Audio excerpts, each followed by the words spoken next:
I'm Officer Roy Paz with the Tampa Police Department, and it's time for On the Road with Roy. Let's go!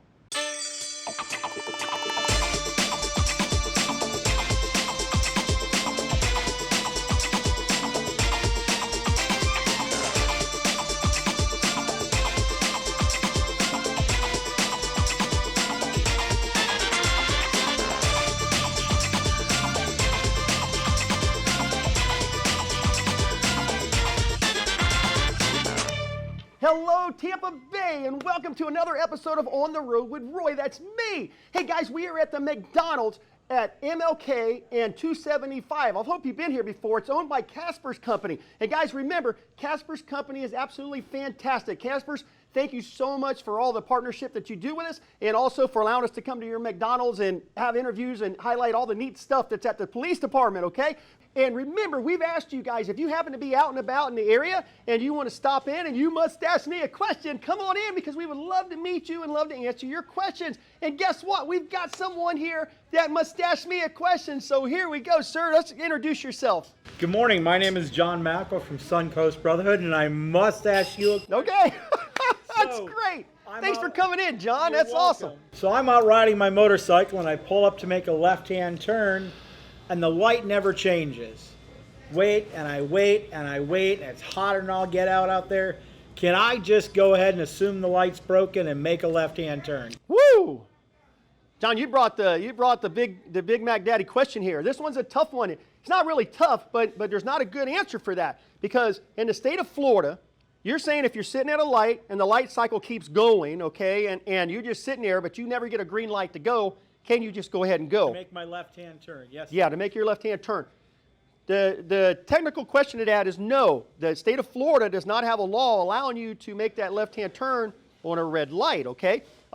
You cannot run a red light here in the state of Florida. So then the question is, well, what do I do? I'm sitting there and stuff. Well, there's a general rule, okay? And the Motorcycle Coalition and other groups throughout the state are trying to get this law passed here in the state of Florida. And what they're going to say is if you go through so many cycles, maybe 2 or 3 light cycles, and obviously you haven't gotten a green light, there's a problem, okay? I would recommend trying to get over and go straight and maybe do a U-turn and come in the other way. But if you did get stopped for making that left-hand turn on a red, after you've gone through 2 or 3 light cycles, probably most judges would throw that out if you did get that citation. Most officers are going to recognize if you said, hey, I sat through this light cycle for 2 or 3 times, they're going to recognize that, they're going to watch it, and they're going to say, wow, you really did, and they probably won't give a citation for that. But the technical term is no, you cannot go on red, but we would say that you can't sit there forever, so maybe 2 or 3 light cycles would be an appropriate time to maybe go ahead and take that left-hand turn if it was safe. Does that make any sense? It does. So again, it's not the law. The law says you cannot run a red light. So I'm not saying run red lights, guys, okay? But I'm just saying you got to use common sense on this thing too.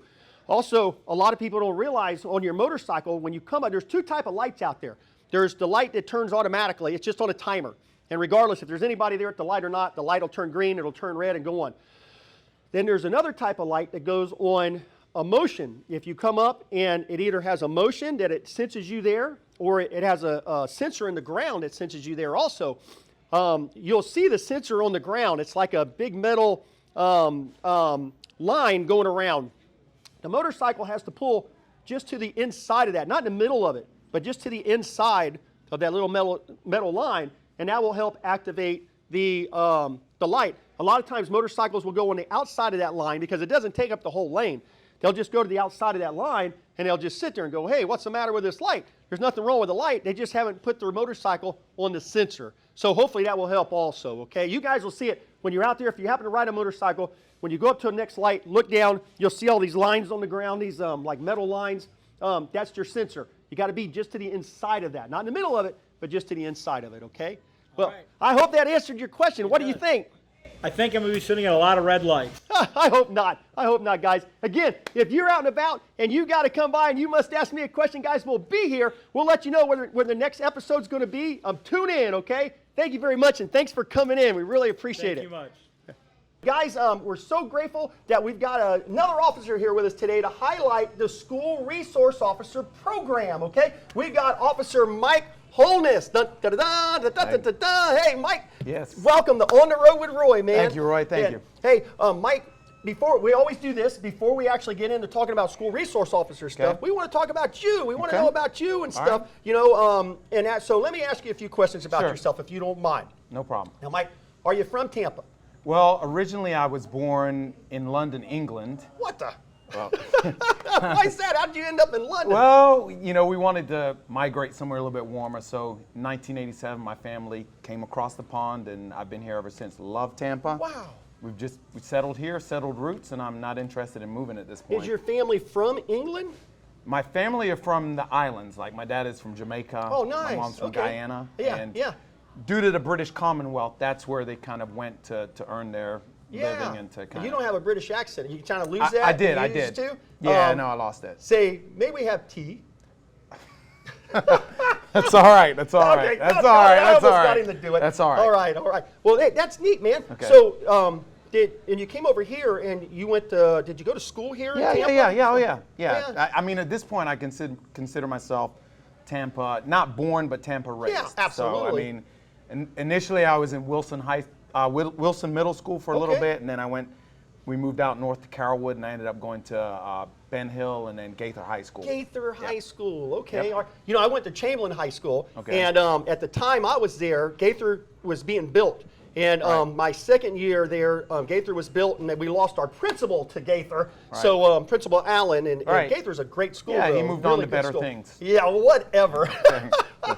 So anyway, Mike, hey, I want to ask you, that's good stuff about Yeah. yourself. And you've been in the SRO program now. Can you tell us a little bit about it? What does SRO stand for, and what do you guys do? Okay, so SROs are the school resource officers, and basically what it sounds like, we're a resource for the school. Now, the primary thing that we do, and the most important thing obviously, is the security and the protection of the children within that school. We know within the day and age that we live right now, we all know about things that have happened, Yep. you know, within the last 20 years, and it's shown that right now, at least, it's important for us to have somebody there that can protect the children if something, you know, very disastrous happens. Right. Yeah, that's pretty that's important. the most important thing. Yeah. Everything else is kind of secondary to that. But you guys do a lot of secondary stuff. There are a lot of things because, I mean, let's face it, most of the time, you know, 99.999% of the time, that's not happening. So Right. because that's not happening, I'm not just sitting waiting for that no, to happen. you guys are busy. There are other things that we're doing, sure. So we are obviously acting in the capacity of a police officer. So any kind of criminal activity that occurs on the campus, we have to deal with it. Right. Occasionally we counsel the kids, you know, we talk to them, we teach classes to the kids.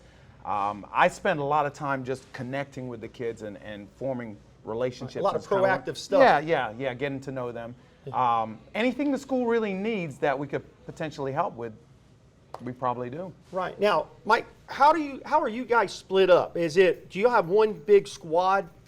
Are you broke up into the districts or what? So How just does like that the work? Tampa Police Department, we are broken into 3 different areas. We got District 1, District 2, District 3. Okay, so whatever schools are in District 1, you would have officers there. Yes. Whatever schools in District 2, you would have officers Yes. there, school resource officers and Right. things. And you guys have a sergeant that overdoes all that, or do you have corporals in between all Yeah, those? so we have, in each district, we have corporals that supervise the SRO program. Okay, good stuff. Do y'all ever get together for like a Christmas party or something? Occasionally, that kind of stuff used to happen, but now there's become so much of an emphasis on us staying in the schools. Right. We really, throughout the school day, we don't leave the schools. Gotcha. So whereas a few years ago, we used to have meetings where we would all get together and Right. speak about issues that, you know, that concern us. We don't really do that anymore. Maybe during the summer, Right. during spring break, but that's it. Now, from what I understand, and a lot of people don't know this, okay, but it's a big partnership between the police department and also the Hillsborough County School District.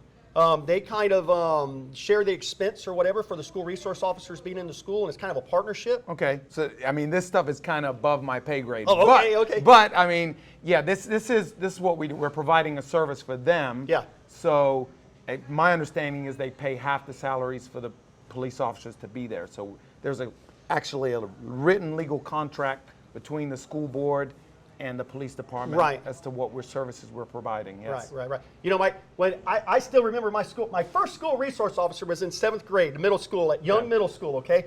And he is Officer Youngblood. And that Okay. guy was still here when I got hired as a police Yeah. officer. Isn't that crazy? Yeah. But, and also Officer Mike Parrish. They called him OP. Yep. Just awesome guy. Yeah. But Officer Youngblood showed us a videotape or a film. Back then they had films. They put it on reel to reel. There was always Right. that kid in class that knew how to do it. Nobody else knew how to do it. But they did a reel to reel thing, and he showed us a video or a film of somebody getting their stomach pumped. Another kid getting their stomach pumped from drugs and stuff, and that made me sick. I was sitting in class and I was like, no, seriously, man, I almost threw up in class. It made me sick to my stomach. But I tell you what, I never touched drugs after seeing that. You know what I mean? And I often think, you know, he's really was a huge influence. It was a shocker in my head seeing something like that. And I guess that's what they did back then, was show you films like that. But man, that was a lasting impression. Yeah. And I also remember Officer Youngblood as being a fair guy. He was always really good to us and really nice, and someone to look up to. Also Officer Parrish and things like that. Yeah. So that's neat stuff. Now let me ask you a question. Yes. What is it like dealing with kids all day? You know, let me phrase that. As a kids, I got 3 kids. Okay, I know what it's like dealing with kids. but you know, as a police officer though, there's all kinds of different rules and regulations and things like that we deal with kids. You almost have to be an expert, okay? And with all the different policies and procedures and things, and you guys deal with this all the time. Yeah. So do you have to arrest students? Do you have to do things like that? So over time, things has changed. I think people have a misconception, at least they used to, that the police officers were just in there to arrest kids. We were just in there to arrest. And that's not the case. That is the absolute last resort. In fact, I don't really even hear of that happening a lot anymore. So we try to make a distinction between school-type incidents and police incidents. Gotcha. And we try not to bleed them over one into the other. Right. Because we know that kids make mistakes. They do dumb things. And yeah, some of the dumb things they do may be criminal, but it doesn't necessarily have to be handled criminally. It doesn't necessarily have to be. You know, that's a good point. A lot of people don't think about things like that.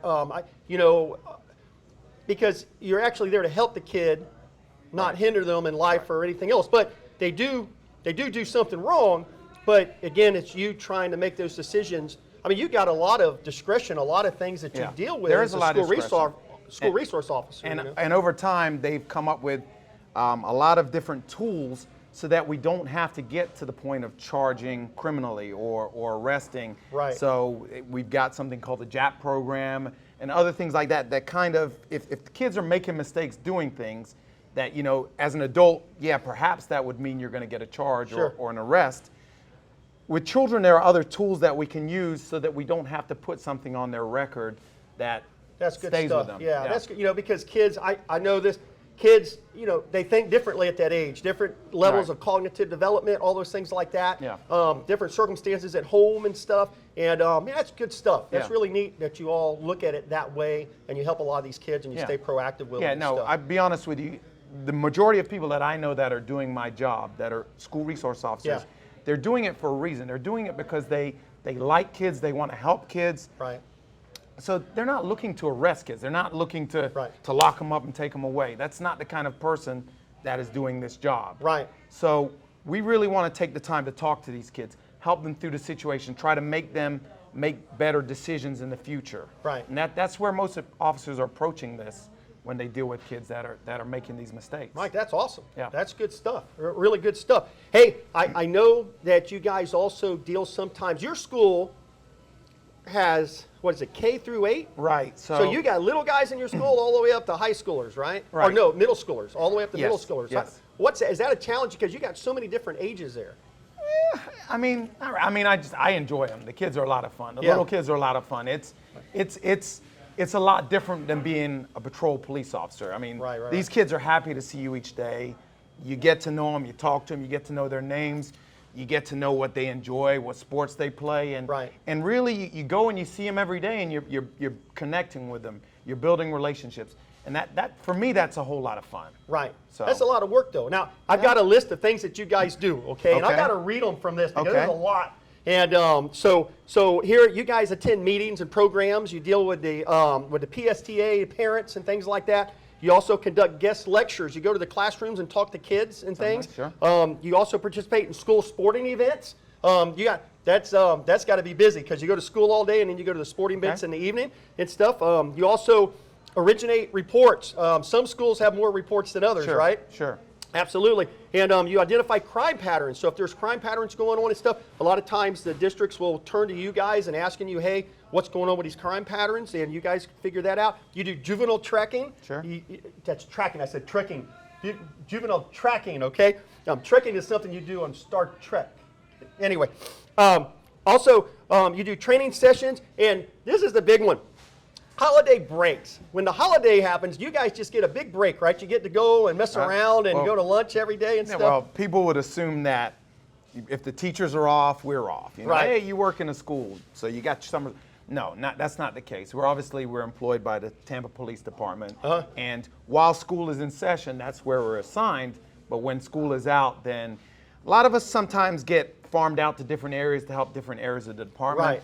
Recently, because there's been such a shortage of patrol officers, you know, they put us right out there back in the mix to patrol. Okay. So during you the guys summertime. actually go back to patrol Sure. during holidays and during the summers and things like Sure. that, and you help out and everything. Yes. So Yeah. that's awesome. Yeah. I mean, that's a great use of resource, but you still have to go back and get prepared though for school to start and everything. Right. So it's kind of a back and forth. right. So man, Mike, you guys do a lot of different things, okay, and you really do justice for the SRO unit, okay. So that's good stuff. Now, guys, Mike is sharp, and I want to test how sharp Mike is here because Mike, when you guys get new resource officers into the program, like you said, they got to want to do this. You know, they got to Right. want to be around kids. They got to want to work because this isn't something that it's just you show up and say hi to people. I mean, you guys are working.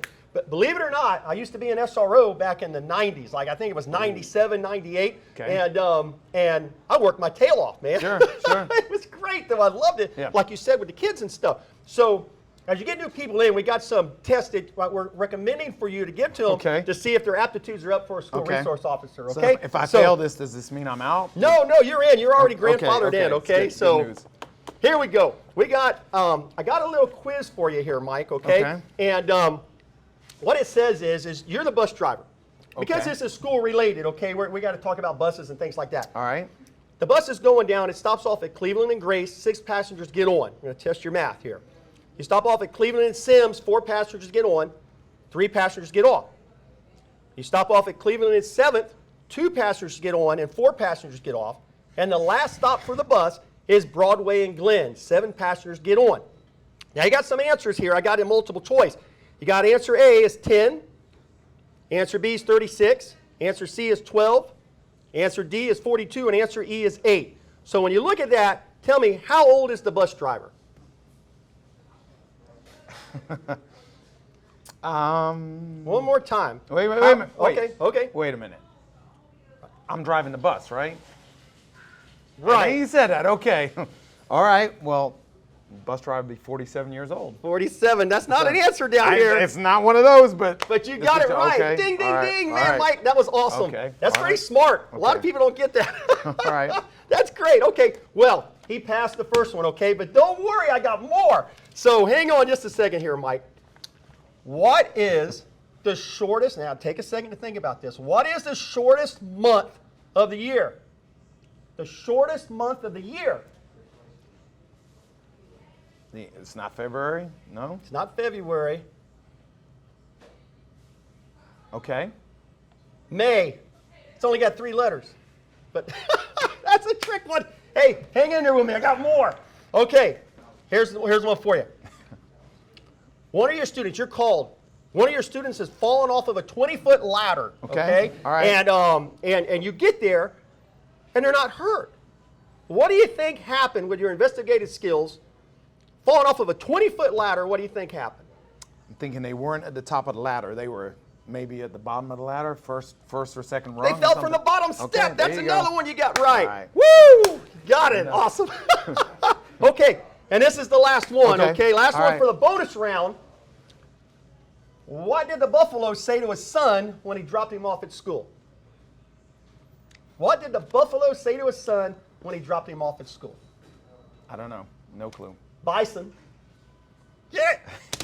That's a good one. Anyway, Mike, you passed. You did Okay. fantastic, All right, thank you. okay? Thank Those you. are things, that's why you're think fast on your feet and everything else. right. And, Mike, we really appreciate the interview. Thank you. Again, that was fantastic. And I'll tell you, really shed light on a lot of things for the SRO unit. And especially dealing with the kids and all the responsibilities that you guys do. And we thank you very much, Thank you. okay? And guys, that's going to do it for another episode of On the Road with Roy. We hope you tune in and watch this and tell your friends about it, okay? And again, as they say in the SRO unit, we'll see you next time. Wait, we don't say that. What?